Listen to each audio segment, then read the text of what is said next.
Hello students, આજે આપણે આગળ વાત કરીએ. લાસ્ટ લેક્ચરમાં આપણે કોલ્બોની વિદ્યુત વિભાજન પદ્ધતિની વાત કરી હતી.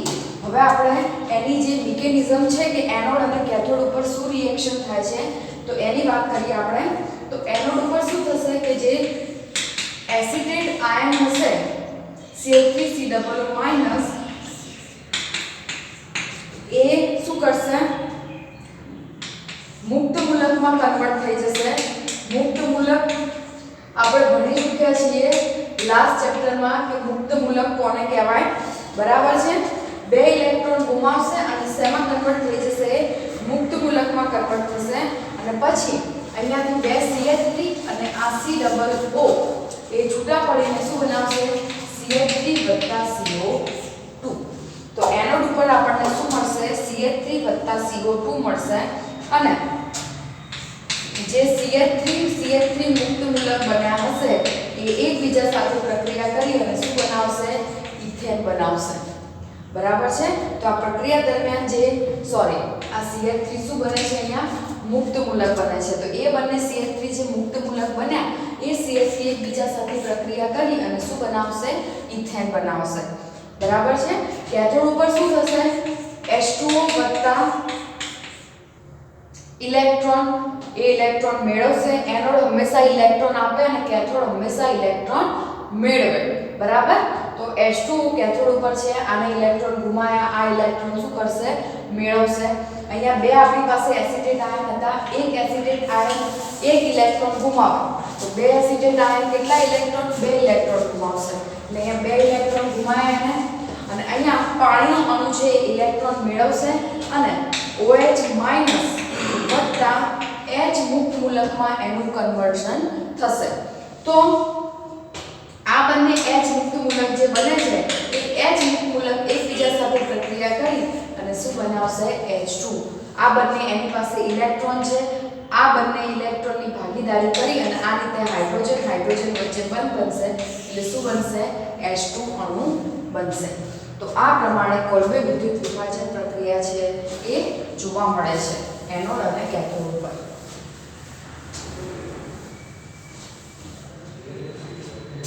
તમે વિદ્યુત રાસાયણિક કોષ વિશે ભણી ચૂક્યા છો, આપણે વાત કરી હતી રેડોક્સ પ્રક્રિયા વાળું ચેપ્ટર હતું એમાં વિદ્યુત રાસાયણિક કોષ, બરાબર. હવે આપણે જોઈએ આલ્કેનના ભૌતિક ગુણધર્મો.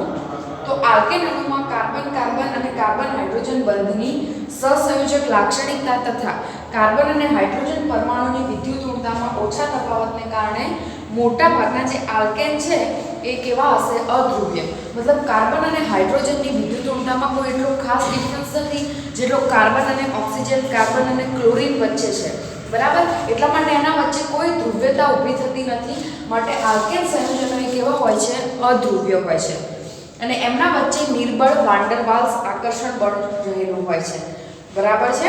તો નિર્બળ બળના કારણે આલ્કેન શ્રેણીના પ્રથમ 4 સભ્યો C1 થી C4 એ વાયુ સ્વરૂપે હશે, C5 થી C17 પ્રવાહી સ્વરૂપે અને 18 કાર્બન કે તેથી વધુ કાર્બન ધરાવતા આલ્કેન એ શું હશે, ઘન સ્વરૂપે જોવા મળે છે.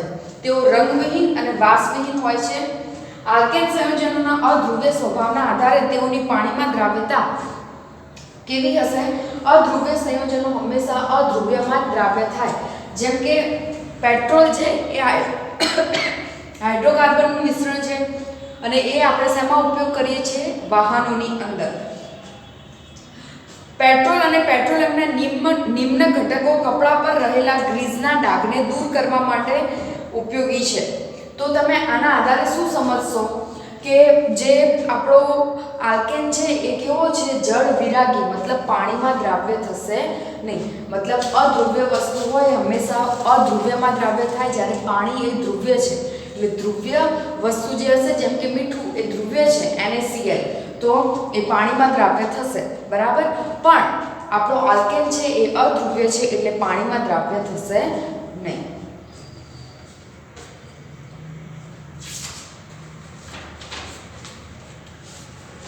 અહીંયા તમને એક કોષ્ટક આપેલો છે, કોષ્ટક 13.2. એની અંદર તમને અલગ અલગ સંયોજનો આપેલા છે, અલગ અલગ આલ્કેન સંયોજનો. તો તમે આની અંદર નોટિસ કરશો તો તમને ખબર પડશે કે જેમ જેમ કાર્બનની સંખ્યા વધતી જાય છે એમ એમ એની અંદર ઉત્કલન બિંદુમાં શું થતો જાય છે, વધારો થતો જાય છે. જેમ જેમ કાર્બનની ચેન મતલબ એક કાર્બન 2 3 4 5 6 એમ એમ જેમ કાર્બનની શૃંખલા આગળ વધતી જશે, કાર્બનની સંખ્યા વધતી જશે એમ એમ એમની વચ્ચેની જે સંપર્ક સપાટી છે એ ઘટતી જશે અને એના કારણે શું થશે, એમનું જે ઉત્કલન બિંદુ છે એ શું થઈ જશે, વધી જશે. બરાબર છે.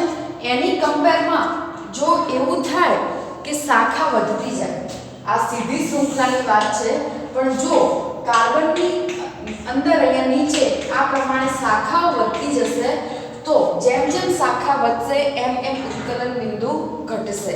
તમને અહીંયા ઉદાહરણ આપ્યું છે કે 5 કાર્બન પરમાણુવાળા પેન્ટેનની જો સરળ શૃંખલાની વાત કરીએ, બરાબર, કોની કમ્પેરમાં, એના જ 3 સમઘટકો એટલે કે 2 મિથાઇલ બ્યુટેન અને 2 ડાયમિથાઇલ પ્રોપેન. તો પેન્ટેન હશે 1 2 3 4 અને 5, આમ સીધી સરળ શૃંખલા ધરાવતો હશે. 2 મિથાઇલ બ્યુટેન હશે એ શું કરશે, બીજા નંબરના કાર્બન ઉપર શું હશે, મિથાઇલ સમૂહ હશે. અને 2 ડાયમિથાઇલ હશે, એમાં એક જ કાર્બન ઉપર 2 મિથાઇલ સમૂહ રહેલા હશે. તો આ ત્રણની જે કાર્બન અને હાઇડ્રોજનની સંખ્યા છે એ સરખી છે, પરંતુ એમનું જે બંધારણ છે જુદું જુદું છે અને એ બંધારણના કારણે એ ત્રણેયનું ઉત્કલન બિંદુ પણ કેવું છે, જુદું જુદું. તો આ સીધી સરળ શૃંખલા છે એટલે સૌથી ઊંચું ઉત્કલન બિંદુ આનું થશે, પછી આનું અને છેલ્લે આનું, કારણ કે આની અંદર સૌથી વધારે શાખા છે. તો જેમ જેમ શાખા વધતી જાય છે એમ અણુનો આકાર લગભગ ગોળાકાર થઈ જાય છે અને પરિણામે ગોળાકાર અણુ વચ્ચેના નિર્બળ આંતરાણવીય બળને કારણે તેઓનું ઉત્કલન બિંદુ કેવું હોય છે, નીચું હોય છે. મતલબ બંધ જેટલો પ્રબળ હોય એટલું બંધને તોડવા માટે તમારે ઊર્જા વધારે આપવી પડે. તો જેટલી વધારે ઊર્જા આપવી પડે એટલું એનું ઉત્કલન બિંદુ ઊંચું કહેવાય. તો જેમ જેમ શાખાઓ વધતી જશે એમ એમ એમના વચ્ચેનું જે બળ છે એ નિર્બળ થતું જશે, એટલે એને તોડવા માટે તમારે વધારે ઊર્જા આપવી પડશે નહીં, માટે એમના ઉત્કલન બિંદુ ઊંચા હશે નહીં. હવે આપણે રાસાયણિક ગુણધર્મોની વાત કરીએ તો સૌથી પહેલું છે વિસ્થાપન પ્રક્રિયા. આપણને ખબર છે કે આલ્કેન ઇઝીલી કોઈ પણ સાથે રિએક્શન કરતા નથી, પણ અમુક પ્રકારની પ્રક્રિયા પરિસ્થિતિની અંદર આલ્કેન છે એ અમુક પ્રકારની સિલેક્ટિવ રિએક્શન આપે છે. જેમ કે સૌથી પહેલા છે વિસ્થાપન પ્રક્રિયા, એની અંદર છે હેલોજિનેશન. હેલોજિનેશન એટલે હેલોજનનું ઉમેરાવું. તો વિસ્થાપન પ્રક્રિયા કીધી છે એનો મતલબ કે એક અણુ દૂર થતો હશે ને એની જગ્યા બીજો કોઈ લેતો હશે. તો અહીંયા એવું જ થશે, અહીંયાથી હાઇડ્રોજનનું વિસ્થાપન થાય છે અને એની જગ્યાએ કોણ લે છે, ક્લોરીન. એટલે એક હાઇડ્રોજન દૂર થશે, એની જગ્યાએ ક્લોરીન જોડાશે અને શું બનાવશે, CH3Cl HCl. બરાબર છે. એ જ પ્રમાણે હજી આજે CH3Cl મને મળ્યો, એની ફરીથી હું Cl2 સાથે રિએક્શન કરાવું તો શું થશે, ફરીથી આમાંના એક હાઇડ્રોજનનું વિસ્થાપન થશે, એની જગ્યાએ ક્લોરીન જોડાશે તો શું બનશે, CH2Cl2 HCl. હજી એની પાસે 2 હાઇડ્રોજન છે તો હજી હું આગળ એનું ક્લોરિનેશન કરાવું 5 જાંબલી પ્રકાશની હાજરીમાં અથવા તો સૂર્યપ્રકાશની હાજરીમાં તો શું થશે, અહીંયાથી એક હાઇડ્રોજનનું વિસ્થાપન થશે, CHCl3 HCl. હજી એની પાસે એક છે હાઇડ્રોજન કે જેનું વિસ્થાપન થઈ શકે તો એનું હજી હું કરાઈશ વિસ્થાપન તો શું થશે, CCl4 HCl. એટલે દર વખતે એક એક હાઇડ્રોજનનું વિસ્થાપન થાય છે અને એક એક ક્લોરીન ઉમેરાતો જાય છે. CH4 માંથી CH3Cl, CH3Cl માંથી CH2Cl, CH2Cl માંથી CHCl3 અને CHCl3 માંથી CCl4. તો આ પ્રમાણે દર વખતે એક એક હાઇડ્રોજન દૂર થશે અને એક એક ક્લોરીન ઉમેરાતું જશે. આને કહીએ આપણે ક્લોરિનેશન પ્રક્રિયા. બરાબર છે. સૌથી પહેલા ક્લોરોમિથેન બન્યો, પછી ડાયક્લોરોમિથેન, પછી શું કહેવાય ટ્રાયક્લોરોમિથેન, પણ તમે એને ક્લોરોફોર્મ કહી શકો છો. એનું નામ શું છે, ક્લોરોફોર્મ, CHCl3 એનું સામાન્ય નામ. અને CCl4 નું થશે કાર્બન ટેટ્રા ક્લોરાઇડ. એક કાર્બન છે, ટેટ્રા એટલે 4, ક્લોરીન છે એટલે કાર્બન ટેટ્રા ક્લોરાઇડ. બરાબર છે. એ જ પ્રમાણે શું થશે અહીંયા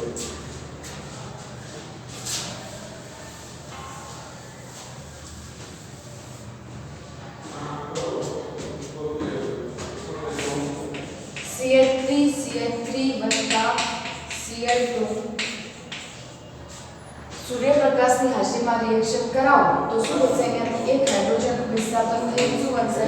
CH3CH2Cl HCl. તો આ પ્રમાણે તમે ક્લોરિનેશન પ્રક્રિયા કરી શકો છો. ક્લોરિનેશન પ્રક્રિયામાં હેલોજનનો જે પ્રક્રિયાનો વેગ છે આલ્કેન સાથેની, તો સૌથી સારી રીતે ફ્લોરિન એની સાથે સંયોજાય છે, પછી ક્લોરિન, પછી બ્રોમિન અને પછી આયોડિન. એ જ રીતે આલ્કેન પરમાણુમાં હાઇડ્રોજન પરમાણુના વિસ્થાપનની પ્રક્રિયાનો ક્રમ સૌથી સારી રીતે તૃતીયક, પછી દ્વિતીયક અને પછી પ્રાથમિક છે. ફ્લોરિનેશન પ્રક્રિયા પ્રચંડ હોવા છતાં એનું નિયંત્રણ કરી શકાય છે, જ્યારે આયોડિનેશન એ વધુ ધીમું અને પ્રતિવર્તી પ્રક્રિયા છે. તો એ પ્રક્રિયા આપણે HiO3 અથવા તો HNO3 જેવા ઓક્સિડેશન કર્તાની હાજરીમાં કરીએ છીએ. CH4 ની I2 સાથે પ્રક્રિયા કરીશું. સેમ અહીંયાથી એક હાઇડ્રોજનનું વિસ્થાપન થશે, આયોડિન ત્યાં જોડાશે, એટલે CH3I I2. બરાબર છે? તો આ પ્રમાણે અહીંયા શું થશે? આયોડિનેશન થશે. HiO3 5HI એની સાથે રિએક્શન કરીશ એટલે I2 બનશે અને પાણીનો અણુ શું થશે? છૂટો પડશે અને એ I2 અહીંયા આયોડિનેશનની પ્રક્રિયામાં વપરાશે. બરાબર છે? હવે આપણે હેલોજિનેશન જે પ્રક્રિયા થાય છે એની ક્રિયાવિધિ જોઈએ કે હેલોજિનેશન પ્રક્રિયા એક્ચ્યુઅલી કેટલા સ્ટેપમાં થાય છે અને દરેક સ્ટેપમાં શું થાય છે. તો અહીંયા 3 સ્ટેપમાં પ્રક્રિયા પૂરી થાય છે. સૌથી પહેલું છે ઇનિશિએશન પ્રારંભન, સંચરણ પ્રોપોગેશન અને સમાપન ટર્મિનેશન. તો સૌથી પહેલું છે પ્રારંભન. એમાં શું થાય છે કે આપણે જે ક્લોરિનેશન માટે Cl2 લઈએ છીએ એ Cl2 એ મુક્ત મૂલકમાં કન્વર્ટ થશે. એટલે બંધ પર રહેલા 2 ઇલેક્ટ્રોન હશે, એમાંથી એક ઇલેક્ટ્રોન આ ક્લોરીન લઈ જશે અને એક ઇલેક્ટ્રોન આ ક્લોરીન. એટલે આ રીતે તમારું શું થશે? મુક્ત મૂલક ક્લોરીન ઊભો થશે. આને આપણે શું કહીશું? પ્રારંભન. અહીંયા શું થશે? સમવિભાજન. બરાબર છે? હવે બીજો સ્ટેપ છે સંચરણ. સંચરણમાં આ મુક્ત મૂલક બીજા સાથે પ્રક્રિયા કરશે અને નવો મુક્ત મૂલક ઊભો કરે, એને કહેવાય સંચરણ પ્રોપોગેશન. તો શું થશે? જો અહીંયા CH4 સાથે આ જે Cl મુક્ત મૂલક છે પ્રક્રિયા કરશે, એટલે આમાંનો એક હાઇડ્રોજન આની સાથે જોડાશે અને અહીંયા નવો મુક્ત મૂલક CH3 ઊભો થશે. બરાબર છે? હવે બીજો જે ક્લોરીન હશે, બરાબર છે, તો આ મુક્ત મૂલક છે એ Cl2 સાથે પ્રક્રિયા કરશે, બીજો Cl2 અણુ છે એની સાથે, એટલે એ ભેગા થઈ અને શું બનાવશે? CH3Cl ક્લોરીન મુક્ત મૂલક બનાવશે. બરાબર છે? એટલે અહીંયા નવા 2 મુક્ત મૂલક ઊભા થશે, CH3 અને ક્લોરીન. હવે આગળ શું થશે કે આ જે CH3Cl છે, બરાબર, એ CH3Cl હજી પાછા આ Cl મુક્ત મૂલક સાથે પ્રક્રિયા કરશે તો શું બનશે? CH2Cl HCl. અહીંયાથી પાછા એક હાઇડ્રોજનનું વિસ્થાપન થશે, બરાબર છે, અને શું બનશે? CH2Cl HCl. એ હાઇડ્રોજનના Cl સાથે જોડાશે. હવે ફરીથી પાછા આ CH2Cl જે છે એ Cl2 સાથે પ્રક્રિયા કરશે તો શું થશે? અહીંયા એક ક્લોરીન આની સાથે જોડાશે કારણ કે પોતે મુક્ત મૂલક છે એટલે એની સાથે જોડાશે, CH2Cl2 બનાવશે વત્તા શું બનશે? અહીંયા Cl મુક્ત મૂલક બનશે. બરાબર છે? તો અહીંયા Cl મુક્ત મૂલક બને છે, CH3 મુક્ત મૂલક બને છે, CH2Cl મુક્ત મૂલક બને છે. તો આ બધા મુક્ત મૂલક એ શેમાં ઊભા થાય છે? તો કે સંચરણ પ્રોપોગેશનમાં. હવે સમાપન પ્રક્રિયા એટલે ટર્મિનેશન. તો ટર્મિનેશનમાં શું થશે કે જ્યારે કેટલીક પ્રક્રિયા પૂરી થઈ જશે એના બાદ આવા જો મુક્ત મૂલક વધ્યા હશે તો એ મુક્ત મૂલક ભેગા થઈ અને આડ પેદાશ ઊભી કરે છે. જે આપણે નથી જોઈતી એના સિવાયની નિપજ આપે એને આડ પેદાશ. બરાબર? આડ પ્રક્રિયાઓ થાય છે અને આડ નિપજો આપે છે આપણને ઉપપેદાશ તરીકે. તો અહીંયા જોઈએ આપણે શું થશે? Cl એ બીજા મુક્ત મૂલક Cl સાથે પ્રક્રિયા કરીને ફરીથી પાછું Cl2 બનાવી દેશે. CH3 મુક્ત મૂલક છે એ CH3 મુક્ત મૂલક બીજા સાથે પ્રક્રિયા કરીને ઇથેન બનાવી દેશે, બરાબર. પછી CH3 મુક્ત મૂલક છે એ Cl મુક્ત મૂલક સાથે પ્રક્રિયા કરી અને CH3Cl બનાવી દેશે. તો આ પ્રકારની ટર્મિનેશનમાં ઉપ પેદાશો આપણને મળશે કે જે આપણને જરૂરિયાત નથી. એ શું બતાવે છે? શૃંખલાનું સમાપન થાય છે એ બતાવે છે કે જેથી આપણે જે પ્રક્રિયા લીધો તો એની જે શૃંખલા છે એનું સમાપન થાય છે અને એના સિવાયના જે વધેલા મુક્ત મૂલક હશે એ એકબીજા સાથે પ્રક્રિયા કરી અને શું બનાવશે? ઉપપેદાશો બનાવશે. અને એ શેની અંદર જોવા મળે છે? સમાપન પ્રક્રિયામાં. તો મુક્ત મૂલકમાં સૌથી પહેલું પ્રારંભન કે જેમાં Cl2 જે છે એ Cl મુક્ત મૂલકમાં કન્વર્ટ થશે. પછી સંચરણ છે, સંચરણમાં શું થશે? નવો મુક્ત મૂલક ઊભો થશે. તો આપણે જોયું કે CH3 CH2 Cl અને Cl જેવા મુક્ત મૂલક ઊભા થાય છે એમાં. અને પછી સમાપનમાં રિએક્શન કમ્પ્લીટ થઈ ગઈ હશે પણ અમુક એવા મુક્ત મૂલક હશે જે એકબીજા સાથે પ્રક્રિયા કરી અને આપણે નથી જોઈતી એવી ઉપપેદાશો આપે છે, બરાબર છે. તો આ રીતે ક્લોરિનેશન પ્રક્રિયા છે એ આ 3 સ્ટેપમાં જોવા મળે છે.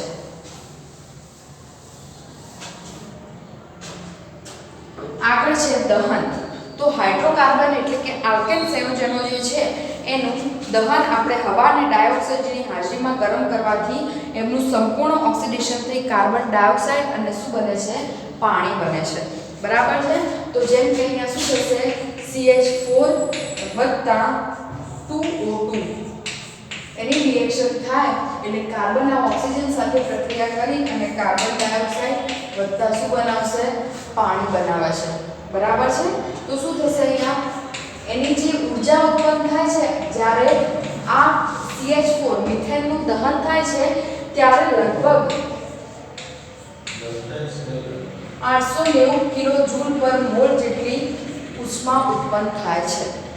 એ જ પ્રમાણે C4H10 એનું ઓક્સિજનની હાજરીમાં જ્યારે દહન થાય છે ત્યારે એની અંદર પણ શું થશે? કાર્બન ડાયોક્સાઇડ વત્તા પાણી ઉદ્ભવે છે અને એની જે ઊર્જા છે દહન ઊર્જા એ કેટલી હશે? તો કે 2875.84 કિલોજૂલ પર મોલ જેટલી હશે.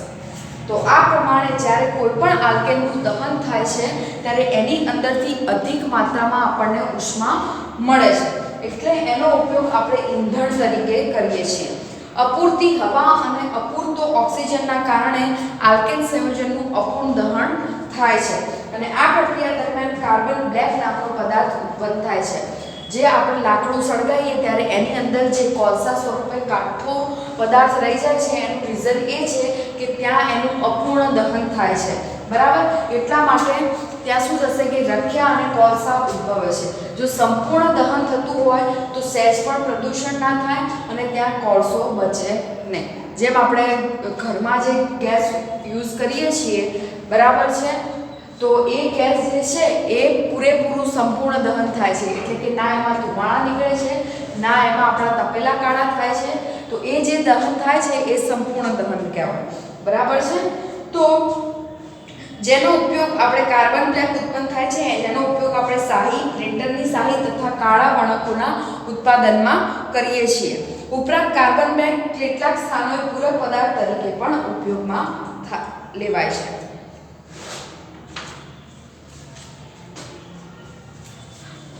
મિથેનનું આપણે ઓક્સિજનની હાજરીમાં જો અપૂર્ણ દહન થશે તો કાર્બન બ્લેક એટલે કે કાર્બન મળશે વત્તા શું મળશે? પાણીનો અણુ. એ જ પ્રમાણે આગળ છે નિયંત્રિત ઓક્સિડેશન. તો આપણે નિયંત્રિત ઓક્સિડેશન કરીશું તો શું થશે? આપણને શું મળશે નિપજ? તો આલ્કેનનું ઓક્સિડેશન કરતા આલ્કોહોલ મળે છે, આલ્ડીહાઇડ અને એસિડ. એટલે આપણે જે પ્રમાણે પ્રક્રિયક લઈશું એ પ્રમાણેની આપણને નિપજ મળશે. જો મારે આલ્કોહોલ જોઈતો હોય તો મિથેનની હું કોપર ની હાજરીમાં 523 કેલ્વિન તાપમાને અને 100 વાતાવરણ દબાણે એની રિએક્શન કરાવું તો અહીંયા જે મિથેન છે એમાંથી શેમાં કન્વર્ઝન થશે મિથેનોલમાં બરાબર છે એ જ પ્રમાણે એની હું MO2O3 મોલિબ્ડેનમ ઓક્સાઇડ સાથે રિએક્શન કરાવું બરાબર છે તો આ જે મિથેનોલ છે એ મિથેન છે એ ઓક્સિજન સાથે પ્રક્રિયા કરી અને શેમાં કન્વર્ટ થઈ જશે આલ્ડીહાઇડમાં કન્વર્ટ થશે અને એ જ પ્રમાણે CH3CH3 3O2 લઈશું પ્રક્રિયક અને એની રિએક્શન હું CH3COO twice acetate ethyl acetate બરાબર મેંગેનીઝ સાથે રિએક્શન કરાઈશ તો શું થશે આપણો જે ઇથેન છે એ ઇથેનોઇક એસિડમાં કન્વર્ટ થઈ જશે CH3COOH વત્તા પાણીનો અણુ ત્યાંથી શું થશે મુક્ત થશે તો આ જે રિએક્શન છે એ ડિપેન્ડ છે કે તમે કયો પ્રક્રિયક લો છો તમારે મિથેનોલ જોતો છે તો તમારે આ પ્રક્રિયા પરિસ્થિતિમાં મિથેનનું ઓક્સિડેશન કરાવવું પડશે તમારે આલ્ડીહાઇડ જોતો હોય તો આ પ્રક્રિયા પરિસ્થિતિમાં મિથેનનું ઓક્સિડેશન કરાવવું પડશે અને એસિડ જોઈતો હોય તો તમારે ઇથેનનું આ પ્રક્રિયા પરિસ્થિતિમાં ઓક્સિડેશન કરાવવું પડે એટલે તમે જેમ જેમ પ્રક્રિયક બદલશો એમ તમારી નિપજ શું થશે બદલશે બરાબર છે સામાન્ય રીતે આલ્કેન સંયોજનો છે ઓક્સિડેશનને અવરોધે છે પરંતુ તૃતીયક હાઇડ્રોજન પરમાણુવાળા આલ્કેન પોટેશિયમ પરમેંગેનેટ દ્વારા ઓક્સિડેશન પામી અને આલ્કોહોલ આપે છે તૃતીયક એક એવો છે કે જેની અંદર જે તૃતીયક હાઇડ્રોજન જે છે એ શું કરે છે KMnO4 દ્વારા ઓક્સિડાઇઝ થાય છે નોર્મલી આપણે ઓક્સિડેશન માટે પોટેશિયમ ડાઇક્રોમેટ બરાબર પછી પોટેશિયમ પરમેંગેનેટ સોડિયમ ક્રોમેટ એવા બધા પ્રક્રિયકો ઉપયોગમાં લેતા હોઈએ છીએ પણ આલ્કેન છે ઓક્સિડેશનનો શું કરે છે પ્રતિરોધ કરે છે માટે અવરોધ કરે છે એટલા માટે આપણે શું કરીએ છીએ અહીંયા KMnO4 નું ઓક્સિડેશન કરી KMnO4 વડે ખાલી તૃતીયકનું ઓક્સિડેશન થઈ શકે છે અને જે આપણો તૃતીયક છે કાર્બન એ કાર્બન શું થશે કે આલ્કોહોલમાં કન્વર્ટ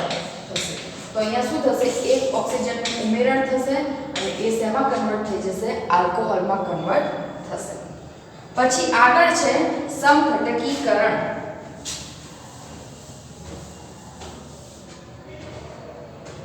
તો જે સમઘટકીકરણ છે એમાં શું થશે જો આપણને N હેક્સેન આપેલો છે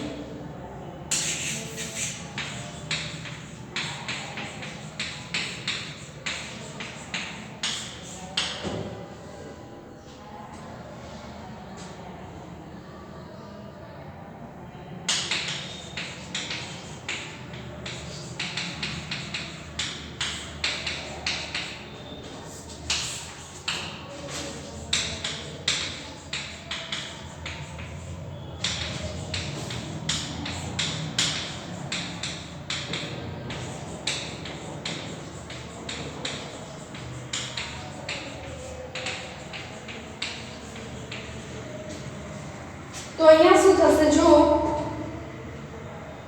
નિર્જળ AlCl3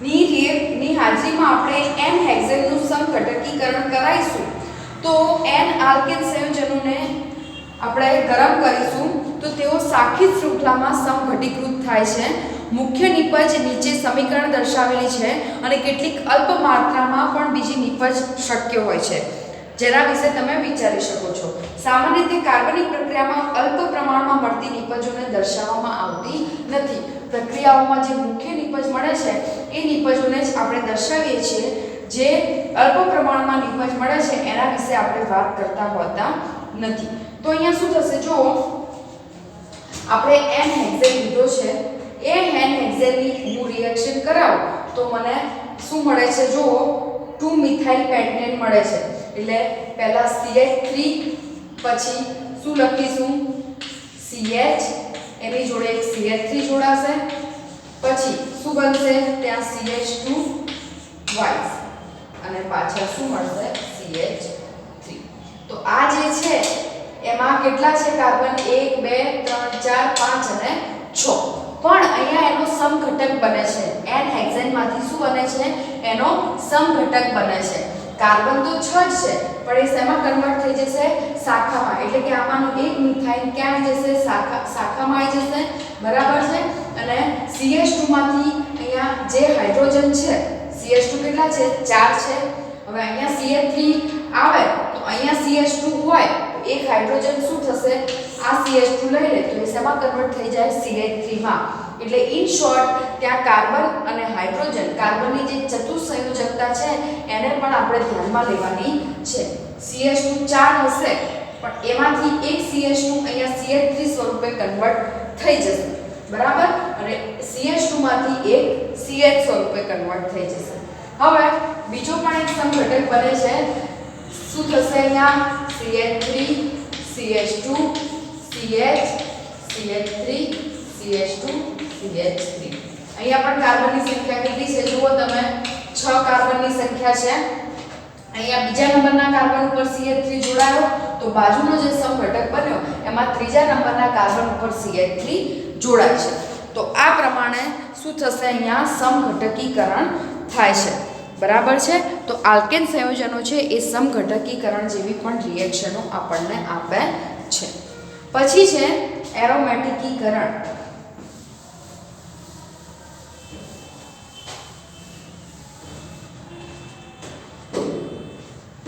તો એરોમેટિકીકરણમાં શું થશે કે આવો સાયક્લો આલ્કેન હશે.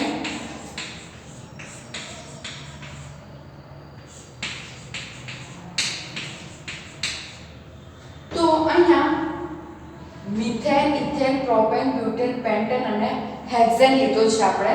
આ જે પ્રક્રિયા છે એને વિહાઇડ્રોજનીકૃત પ્રક્રિયા કહેવામાં આવે છે. વિહાઇડ્રોજનીકૃત એટલે હાઇડ્રોજનનું દૂર થવું. તો શું થશે, Cr2O3 અથવા તો B2O5 અથવા MO2O3 એની 773 કેલ્વિન તાપમાને અને 10 થી 20 એટમોસ્ફેરિક દબાણે પ્રક્રિયા કરવામાં આવે તો શું મળે છે, અહીંયા આલ્કેનમાંથી ડાયરેક્ટ બેન્ઝીન મળે છે. શું થશે, અહીંયા આલ્કેનમાંથી ડાયરેક્ટ બેન્ઝીન આપણને મળશે. આ બંને વચ્ચે અહીંયા બંધ બની જશે, બરાબર છે. અહીંયાથી હાઇડ્રોજન શું થશે, દૂર થશે, બરાબર છે. તો અહીંયા આ રીતે શું બનશે, આખો જે બેન્ઝીન છે એ આ રીતે અહીંયા ઊભો થશે. તો આને જે રિએક્શન છે એને આપણે એરોમેટિકીકરણ કહીએ છીએ કે એની અંદર આલ્કેન સંયોજનોમાંથી ડાયરેક્ટ આપણને શું મળે છે, એરોમેટિક સંયોજન મળે છે. ટોલ્યુઇન બેન્ઝીનની મિથાઇલ વ્યુત્પન્ન છે, બરાબર છે. ટોલ્યુઇન એ શું છે, મિથાઇલ વ્યુત્પન્ન છે. તો આપણે અહીંયા એક બીજો CH3 ઊભો કરીએ તો પણ આપણે આની અંદરથી શું બનાવી શકીએ છીએ, ટોલ્યુઇન બનાવી શકીએ છીએ. તો આ જે રિએક્શનો આપણે જોઈએ છીએ એ શું છે, આલ્કેન જે છે એના રાસાયણિક ગુણધર્મો છે, બરાબર છે. તો બીજા જે રાસાયણિક ગુણધર્મો છે એની વાત આપણે આવતા લેક્ચરમાં કરીશું. આટલું આપણે એરોમેટિકીકરણ સુધી આજે જોયું.